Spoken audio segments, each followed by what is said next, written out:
Conseil municipal donc, du 15 novembre 2021 qui, comme je vous le disais dans mes propos introductifs, sera marqué notamment par le rapport d'orientation budgétaire qui est le débat que nous avons chaque année avant de procéder au mois de décembre au vote du budget 2022.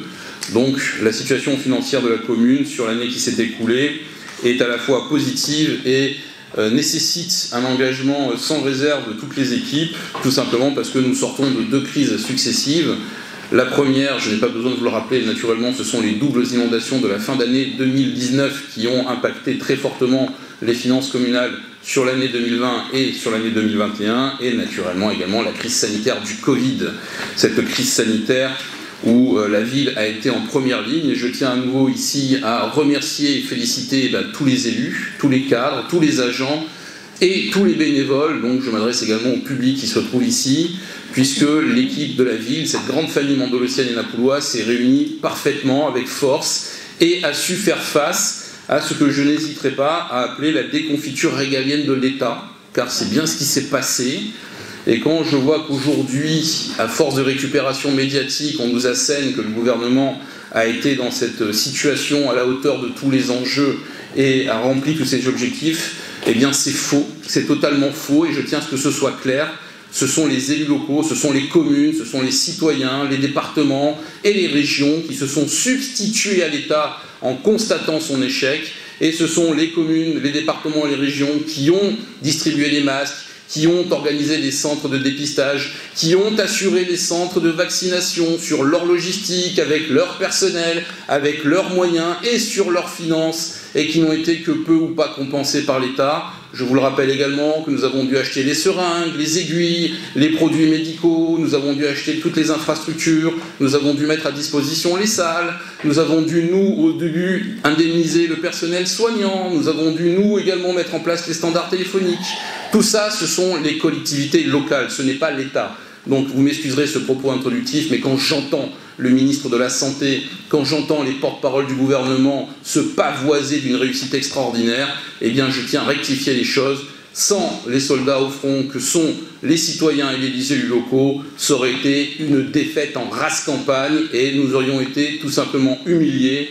Et je n'oublie pas naturellement les professionnels de santé qui, depuis maintenant 2 ans, eux aussi ont été souvent laissés vraiment sans moyens, sans exposition, et je parle même pour les médecins de ville qui ont dû aller faire des consultations sans masque FFP2 parce qu'il n'y en avait plus dans notre pays. Eh bien tout ça, moi je ne l'ai pas oublié, et je tiens vraiment à ce que les choses soient claires et rectifiées. Donc nous, notre ville, vous le savez, on a été en première ligne. Je vous rappelle quand même qu'on a distribué dès avril 2020 400 000 masques à la population grâce à vous, grâce aux couturières bénévoles, grâce aux achats qu'on a réussi à faire directement en Asie sur les moyens de la ville, que ce soit des masques chirurgicaux et des masques FFP2 qu'il a fallu faire rentrer avec moult aventures et péripéties à travers la douane pour éviter les réquisitions de l'État qui, là aussi, cherchait par tous les moyens à confisquer les livraisons logistiques des villes parce qu'il voulait lui-même se rattraper. Ça non plus, je ne l'ai pas oublié.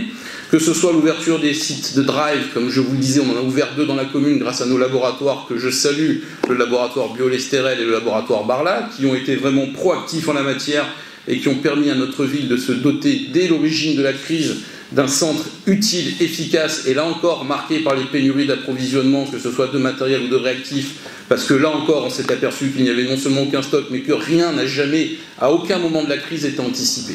À aucun moment l'État n'a été proactif et en anticipation, il a toujours été en réaction et en retard. Et à cause de ça, les autres pays, eux, n'ont pas hésité à se fournir, ça n'a pas été notre cas. Le centre de vaccination de Mandelieu qui a ouvert le 18 janvier 2021, parmi les premiers, avec là encore des aventures que je vous avais contées, où on nous avait annoncé des fournitures de vaccins Pfizer pour finalement recevoir du Moderna, qu'on nous avait annoncé que ça serait au minimum 600 par semaine pour commencer, qu'on en a eu 50, et qu'après on a eu même un arrêt des livraisons, etc., etc. Je n'y reviens pas, mais sachez que ça aussi, ça a pesé très lourd sur le budget communal. Et nous avons également aidé nos commerçants, nous avons aidé nos acteurs économiques avec déjà plus d'1 million d'euros d'aide directe, que ce soit en exonération ou en soutien financier. Tout ça pour vous dire que les intempéries de 2019 et la crise sanitaire ont coûté près de 10 millions d'euros au budget communal. Ces 10 millions d'euros, naturellement, ce sont des sommes considérables qu'il nous faut aujourd'hui trouver dans nos efforts, dans notre prospective et dans notre volonté d'avancer. La situation financière de la ville de Mandelieu, vous la connaissez, elle est solide car elle est sobre. Sobre car nous avons un endettement extrêmement maîtrisé. Solide car nous n'avons pas dans nos actifs de prêts toxiques ou d'engagements douteux.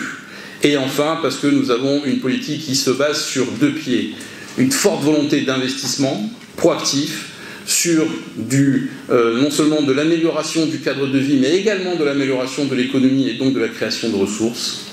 Et une situation budgétaire saine, car fixée à la fois sur les économies de fonctionnement et le contrôle de la dépense, et sur une situation d'imposition extrêmement encadrée, puisque, vous le savez, la taxe d'habitation et la taxe foncière bâtie et non bâtie sont les principales ressources d'une commune.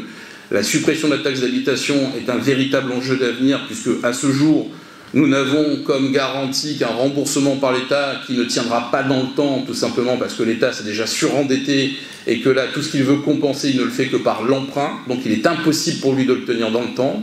La taxe d'habitation sera supprimée l'année prochaine, c'est un fait, ça a été acté, ça a été annoncé. Ne resteront donc que la taxe foncière bâtie et la taxe foncière non bâtie. La taxe foncière bâtie de la ville de Mandelieu-la-Napoule, son taux est de 14,44%. Vous le savez, c'est un taux qui est extrêmement faible quand on se compare aux villes de même strate et de même situation sur le littoral. Donc nous pouvons nous en féliciter naturellement. Mais nous devrons là également réfléchir à l'avenir. Comment pourrons-nous continuer à garantir des taux d'investissement élevés tout en ayant une situation financière extrêmement sobre? Nous aurons des débats sur le sujet, je n'en doute pas. L'investissement de la ville, il se base toujours sur les mêmes critères. Sécurité, préservation, protection. Sécurité par une police municipale qui agit 7 jours sur 7, 24 heures sur 24. Constituée de 70 agents, elle est composée de brigades nautiques, terrestres, motorisées, également en deux roues, vélo, mode de déplacement doux, pédestre, naturellement. C'est une police municipale qui est équipée de moyens extrêmement performants et extrêmement modernes, aidée par un centre de surveillance urbain fort de 200 caméras, dont des caméras de lecture automatique des plaques d'immatriculation. Et je tiens à féliciter d'ailleurs tous les agents qui s'engagent, Serge Dimec en tant qu'élu à la sécurité, Pierre Boutillon en tant que directeur de la police municipale naturellement, pour tenir cette ligne de défense qui est à la fois la première et la dernière. Aujourd'hui, vous le savez, la situation régalienne de l'État est catastrophique, le respect dû aux forces de l'ordre s'effondre, il faut vraiment tenir chaque mètre carré de terrain pour éviter de partir dans le tonneau d'Anaïde du non-respect républicain tel que nous voyons aujourd'hui, où des territoires entiers échappent à toute maîtrise de l'ordre, et ça, ce n'est pas acceptable dans notre ville, donc ce sont des consignes extrêmement claires que nous avons données. Il est hors de question qu'une seule parcelle de la ville de Mandelieu-la-Napoule ne soit pas marquée du sceau de l'autorité et de l'ordre républicain, et que tout manquement sera sanctionné, je vous le dis. Nous avons non seulement la chance d'avoir une police municipale effective, puisque plus de 80% des actes qui sont constatés ou incivilités sont sanctionnés, et plus de 90% des faits délictueux qui font l'objet d'une enquête judiciaire sont fournis en images par le centre de surveillance urbain. Alors bien sûr, ça ne préjuge pas de ce qui est fait par la suite en termes de procédures et de poursuites judiciaires, mais sachez que dans 9 cas sur 10, le centre de surveillance urbain transmet aux autorités judiciaires des images de vidéoprotection où l'on voit les auteurs, où l'on voit les faits, et où en tout cas on peut apporter du concret et des éléments probants.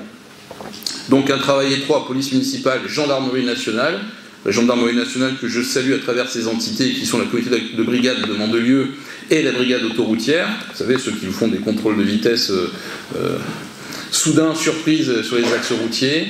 C'est au total un contingent de près de 100 militaires qui est sur la ville en permanence, auquel se rajoutent nos 70 policiers municipaux, donc c'est un effectif complet, c'est un effectif important, ce sont vraiment des forces vives, et ils peuvent bien sûr être certains de tout notre soutien.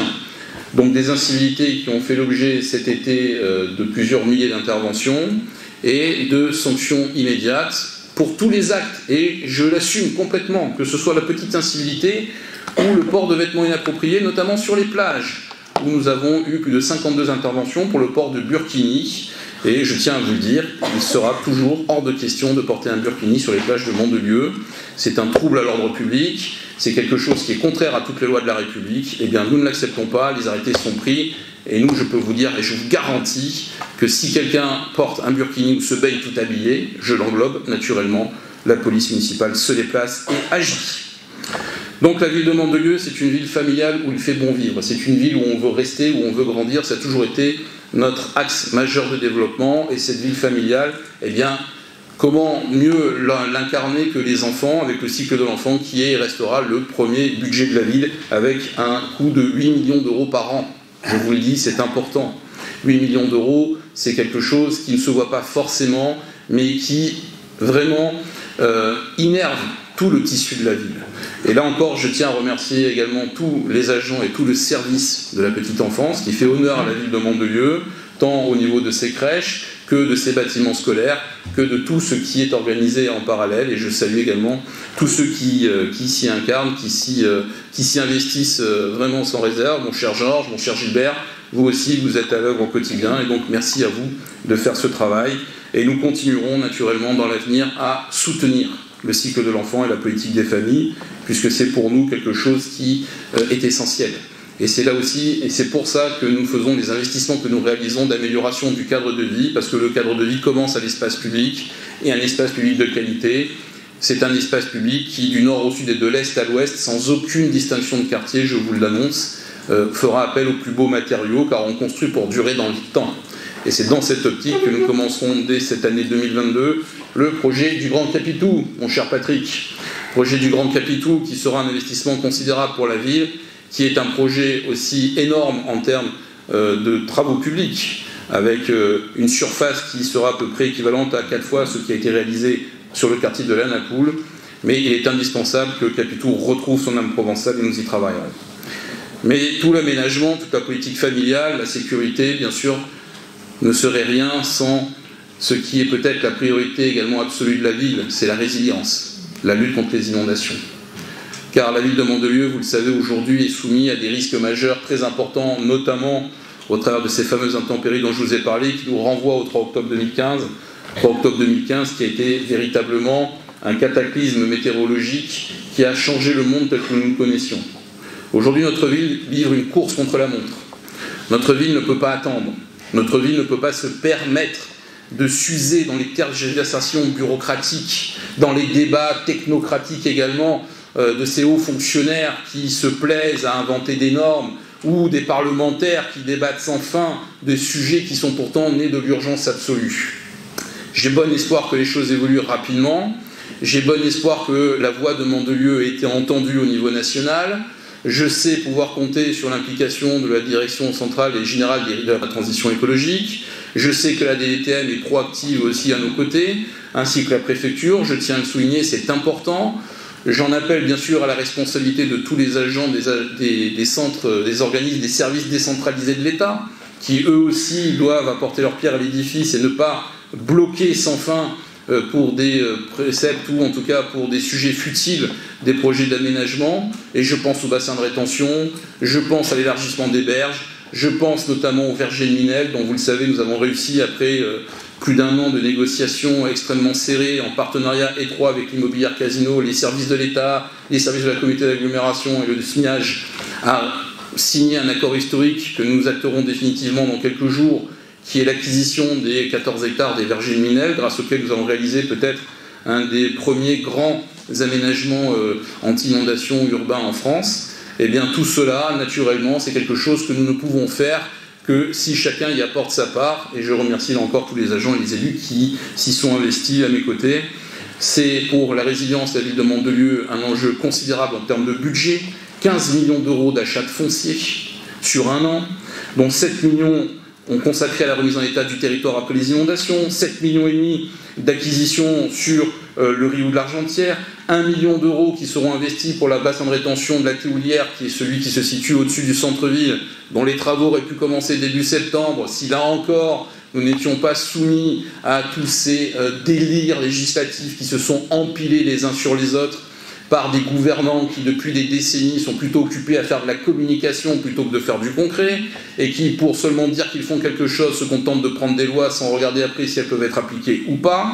Eh bien, les travaux ne commenceront que l'année prochaine. L'enquête publique est en cours, et je vous invite d'ailleurs à voir monsieur le commissaire enquêteur qui, malheureusement, et je le déplore, se sent parfois bien seul. 4 millions d'euros également pour la remise en état des voiries du Collinaire. Ces voiries qui ont été dévastées en 2019, la ville investit 4 millions d'euros de son budget pour les réparer et faire des infrastructures qui seront extrêmement concrètes et résilientes face au risque d'éboulement. 2,7 millions pour l'acquisition de propriétés sinistrées de villas qui seront détruites pour être renaturalisées. 500 000 euros qui ont été investis pour la canalisation des eaux pluviales du massif du Sanpère le long de l'avenue du 23 août, ce qui nous a permis également de créer la piste cyclable, de pérenniser les stationnements, mais surtout de protéger le quartier de la Napoule des écoulements de ce massif qu'il avait dévasté lors des inondations de 2019, qui participe donc à la mise en sécurité du village de la Napoule, puisque c'est un programme complet qui verra les travaux prochainement réalisés de l'émissaire du bord de mer sur la plage du château, qui verra la mise en place des pompes de grande puissance sur ce secteur, n'est-ce pas, monsieur le directeur des services techniques, monsieur Nassif Jaja, et toute son équipe, d'ailleurs, je salue également pour son investissement. La pose aussi, l'achat des Watergates, qui nous a coûté plus d'1 million d'euros. Ce sont ces bâtardeaux amovibles que nous avons déployés, notamment le long des entrées de copropriété, en attendant que les procédures arrivent à leur terme pour pouvoir installer les bâtardeaux définitifs qui sont en cours de pose. Bâtardeaux dans des copropriétés privées, 20 copropriétés, où l'argent public vient abonder à leur protection pour 6,5 millions d'euros, et où les copropriétaires n'auront à participer qu'à hauteur d'à peu près 20% du montant hors taxe, donc effort considérable, surtout que le surplus de 600 000 euros a été pris en charge par le département, sans aller chercher l'argent des copropriétaires. Donc une avancée majeure, là aussi. Les audits de vulnérabilité payés par la collectivité publique pour que les propriétaires privés puissent avoir un audit de leurs biens, gratuitement, pour savoir quels travaux faire et comment obtenir des subventions de 80% pour faire, là encore, ces travaux dans leur parc privé. L'optimisation de la gestion de crise, c'est-à-dire que la gestion de crise, c'est les primo-intervenants, souvent les services techniques, la police municipale, les agents de la ville, et après les bénévoles. Là aussi, tout se fait au niveau local. Les services de l'État sont en soutien, mais quand la crise frappe le département, les services de l'État, naturellement, sont dispersés sur un vaste périmètre. Et donc, nous devons être en mesure de frapper fort et vite. Et c'est pour ça que nous avons acquis beaucoup de matériel. Nous avons acquis des pompes de grande puissance, je vous en ai parlé, le matériel d'intervention, les équipements personnels, et nous avons acquis, je vous l'annonce, puisque nous la présenterons dans quelques jours, du matériel d'intervention mécanisé extrêmement lourd. Je suis heureux de vous annoncer officiellement que nous la dévoilerons le 19 novembre. La police municipale et les services techniques disposent maintenant de leur brigade d'intervention. Tout n'est pas arrivé. Mais nous avons aujourd'hui des véhicules de franchissement tout-terrain extrêmement puissants qui seront demain notre première force d'intervention. Nous aurons bientôt des PC mobiles. Nous avons des véhicules qui peuvent intervenir pour extraire, pour enlever, pour procéder au nettoyage sans attendre ni dépendre de personne. Donc là encore, investissement considérable de la commune pour ce matériel qui vient d'Europe, puisqu'on voulait acheter français, mais là encore l'État, dans sa grande sagesse, nous a interdit de l'acheter en France, pour restrictions diverses et variées. Donc nous avons acheté en Allemagne, puisque eux, au contraire, ne posaient aucun souci. Et malheureusement, vous le voyez encore une fois, parfois comment la cohérence, comment la bêtise, tout simplement, ou le manque de vision et d'ambition peut porter préjudice aux intérêts d'un État. Eh bien, l'argent public français n'a pas pu être investi en France, tout simplement à cause de la bêtise technocratique de certains grands bureaucrates dans leur salon doré à Paris. Nous avons également acheté 4 sirènes d'alerte. 4 sirènes d'alerte qui sont en cours d'installation. Ces sirènes d'alerte, normalement, sont la compétence de l'État, exclusivement. Mais l'État n'a plus d'argent, l'État n'a plus de budget. Donc l'État nous a autorisé, et je remercie à ce titre Madame la sous-préfète de Grasse, qui a été à nos côtés proactive depuis 18 mois sur ce sujet. La ville achète des sirènes d'alerte et les installe à ses frais et les mettra en route quand l'État lui donnera l'autorisation de le faire. Tout ça pour renforcer l'alerte aux citoyens. Alerte aux citoyens qui va bien sûr se compléter avec toutes les alertes SMS, dispositifs d'affichage, haut-parleurs, etc. que nous déployons déjà massivement. Je ne reviens pas sur l'entretien des cours d'eau, vous le savez, là encore, investissement massif de la ville et de la communauté d'agglomération de Cannes-les-Reims, l'évacuation des épaves dans la Siane et dans le Rioux. Plus de 50 épaves ont été enlevées à nos frais, tout simplement parce que là encore, dysfonctionnement complet de la loi, du règlement, on ne peut pas retrouver les propriétaires, on ne peut pas les condamner, il faut attendre d'avoir l'immatriculation, l'autorisation du bureau des douanes, des autorités maritimes, etc., etc., etc. On ne s'en sort pas. Quand ce n'est pas tout simplement des décisions judiciaires absurdes, irresponsables, qui viennent nous dire que sous le sceau de l'urgence, on ne peut pas enlever des épaves qui sont aujourd'hui dans la Siagne, qui présentent une menace d'embâcle, tout simplement parce que les inondations, et je cite la décision de 2019, ne sont pas suffisantes pour justifier d'une urgence. Voilà, je vous le livre tel que ça a été décidé par le juge, et je vous laisse apprécier un petit peu la disconnexion complète qu'il y a parfois entre certains magistrats et la réalité du terrain. Et bien là encore, on va continuer à se battre, ça fera des frais de procédure, des frais d'avocat, et on devra faire appel, et on continuera à faire pression, tout simplement pour que des gens qui abandonnent leur bateau, ou qui squattent des berges, sans droit ni titre, sans procédure d'amarrage, dans des endroits exposés au courant, ce qui veut dire que leur bateau peut être emporté, finir sous une pile de pont, créer un embâcle, et donc mettre en danger la vie d'autrui, pour que tout cela soit retiré avec force publique, à nos frais encore une fois bien évidemment, parce que si on attend que ce soit fait au leurre, je peux vous dire qu'on y est encore dans une décennie. Donc tous ces événements ont fortement impacté notre budget. Je vous l'ai dit. J'y reviendrai plus en détail tout à l'heure dans le rapport d'orientation budgétaire, où nous aurons un échange sur ce sujet. Mais quoi qu'il en soit, je suis déterminé à ce que nous continuions une politique d'investissement extrêmement proactive. Parce qu'une ville ne peut pas se permettre de s'arrêter pendant 6 ans, 7 ans, 8 ans, 10 ans, le temps que l'administration et les finances publiques se mettent à son niveau. Nous devons évoluer. C'est une question de survie, de vie ou de mort. Nous sommes une commune de la Côte d'Azur. Nous sommes une commune qui a des enjeux et des défis à relever qui sont plus que la résilience, qui sont de faire de Mandelieu-Napoule ce qu'elle doit être. Doit être en termes de vie citoyenne, en termes d'attractivité touristique, en termes d'économie, parce que de là naîtra la richesse. Aujourd'hui, on ne peut plus dépendre de l'impôt comme par le passé.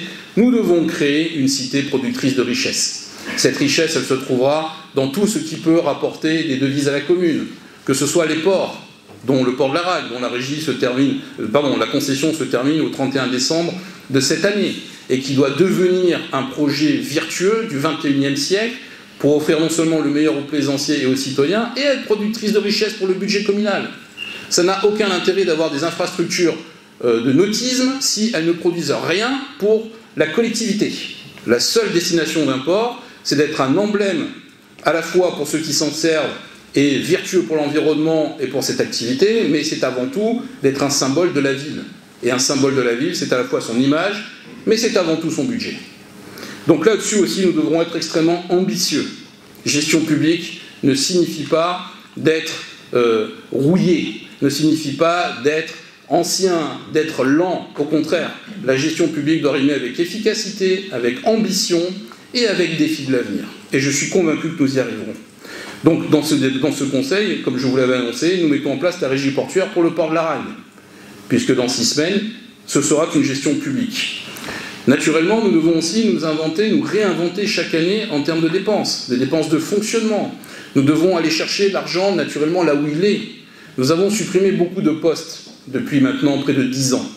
Nous comptons moins encore de fonctionnaires, d'agents, que depuis 2017, que depuis 2018, que depuis même 2015. Je l'ai pris un peu à l'envers. Nous avons fait un effort constant de réduction du personnel. Cette réduction, cet effort, il doit se poursuivre. Et pour cela, il faut se réinventer, encore une fois, comme je vous le disais. Il faut répartir les tâches différemment, il faut demander plus. Et c'est pour ça aussi que nous avons procédé à des recrutements importants de cadres, tout simplement pour apporter un nouveau souffle et donner une nouvelle dynamique. Et je tiens à ce que les choses soient claires. Les objectifs que nous devrons nous fixer pour l'année prochaine devront être là aussi ambitieux, car c'est dans l'économie de fonctionnement que se trouvent les premières ressources financières pour l'investissement. L'investissement, il doit rester puissant. Je vous l'ai dit, c'est essentiel. Il sera, sur 2022, axé sur plusieurs axes prioritaires. La lutte contre les inondations, avec le lancement notamment des études sur les vergers de Ninel, avec la réalisation du bassin de la Théoulière. La lutte contre la délinquance, avec un renforcement extrêmement important des réseaux de détection vidéo et du matériel d'intervention. Là encore, nous dépendrons des décisions nationales. Il y a quantité de matériel aujourd'hui, de technologies auxquelles nous n'avons pas recours, tout simplement parce que l'État ne s'est pas donné les moyens d'avancer. Nous n'avons pas recours aux drones de manière extrêmement limitée dans les massifs à cause de données personnelles et de la protection de la vie privée, comme si nous étions aujourd'hui, en filmant avec les drones, diffusés sur les réseaux sociaux. Nous n'avons pas d'automatisation des lecteurs de plaques automatiques. Préparer l'avenir, c'est à la fois préparer l'engagement des jeunes, mais c'est également s'assurer du futur de nos infrastructures. Et là, je m'adresse aux élus au sport. Nos infrastructures feront l'objet bientôt d'un vaste programme de réaménagement qu'il faudra étudier naturellement, mais comme pour les écoles, nous devrons investir lourdement dans les années qui viennent et nous en sommes conscients. Pour les seniors, toujours la refonte aussi de l'offre, avec, et là j'en appelle à M. Gilles Gossy notamment, à qui j'ai confié cette mission avec David Konopnicki, sur la rénovation, la renaissance des Delparks. Ma chère Sandra, nous devons là aussi retrouver le sens du dynamisme et nous devons nous réinventer pour franchir des étapes. Naturellement, ce soutien financier, s'il sera important et constant, il nécessitera de réinventer ce qu'est la politique publique. Car aujourd'hui, les finances publiques sont soumises aux décisions de l'État, je vous l'ai dit en un propos introductif, je vous le réitère, nous avons de très belles choses à réaliser, mais les contraintes seront difficiles, parce que l'État est ruiné, parce que l'État ne peut aujourd'hui survivre qu'en s'endettant toujours plus, en faisant des chèques sur des fonds dont il ne dispose pas. Tout ça toujours pour être plus dans la dépense. Mais cette dépense, ne vous faites aucune illusion, l'État, dès l'élection présidentielle passée, viendra le chercher sur le budget des collectivités locales. Car c'est toujours plus facile de passer le relais des décisions difficiles à ceux qui sont sur le terrain que de les assumer au niveau national. C'est comme ça depuis des années, et je n'ai aucun doute qu'après l'élection, ce sera d'autant plus fort qu'aujourd'hui, nous en sommes à 3 000 milliards de dettes. C'est une réalité française. L'industrie est en ruine, la balance commerciale est déficitaire de 90 milliards par an, donc ne vous faites pas d'illusions, l'argent n'étant pas magique ni du papier qu'on imprime, nous devrons nous réinventer. Nous avons un territoire de 3137 hectares. Sur ces 3137 hectares, 2200 sont protégés et nous devrons faire en sorte que non seulement il le reste, mais que les 700 hectares de villes complémentaires qu'il y a se transforment. Et c'est pour ça que dans ce Conseil, nous avons lancé aussi la révision du plan local d'urbanisme. Révision que nous actons alors que nous venons de voter la précédente il y a 2 ans. Nous la relançons pour tenir compte des réalités des inondations et également pour incarner dans ce tissu ce pourquoi nous avons été élus, c'est la canopée urbaine, la nature en ville, la réinvention de notre architecture et la réinvention de notre milieu de vie. Et bien, dans ce document, nous en traduirons ces points importants. Voilà, mes chers amis, pour les points essentiels de ce Conseil. Ce rapport d'orientation budgétaire, vous l'avez compris, doit être imprégné d'ambition et de réalité. Il devra nous permettre de franchir tous les obstacles et de donner à Mandelieu sa place sur la Côte d'Azur. Nous avancerons, quelles que soient les difficultés. Parfois, elles seront ardues, nous le savons. Mais dans la vie, rien n'est insurmontable et c'est au contraire en réalisant l'impossible que l'on se surpasse. Et c'est dans les temps de crise qu'on peut se réinventer de manière concrète. Donc, ce Conseil sera extrêmement pertinent. Nous aurons également une délibération, je rejoins la sécurité importante, puisque nous allons réactiver le CLSPD. Alors, je vous donne l'acronyme, c'est le Conseil local de sécurité et de prévention de la délinquance, notamment destiné à lutter contre la délinquance des mineurs. C'est un point important. J'ai rencontré le procureur de la République de Grasse il y a quelques jours. Nous avons échangé de manière positive sur la mise en place de nouveaux procédés pour avancer. Et je suis conscient et je suis relativement confiant sur le fait que nous y arrivons. Voilà. Donc, j'attends de tout le monde une mobilisation générale importante.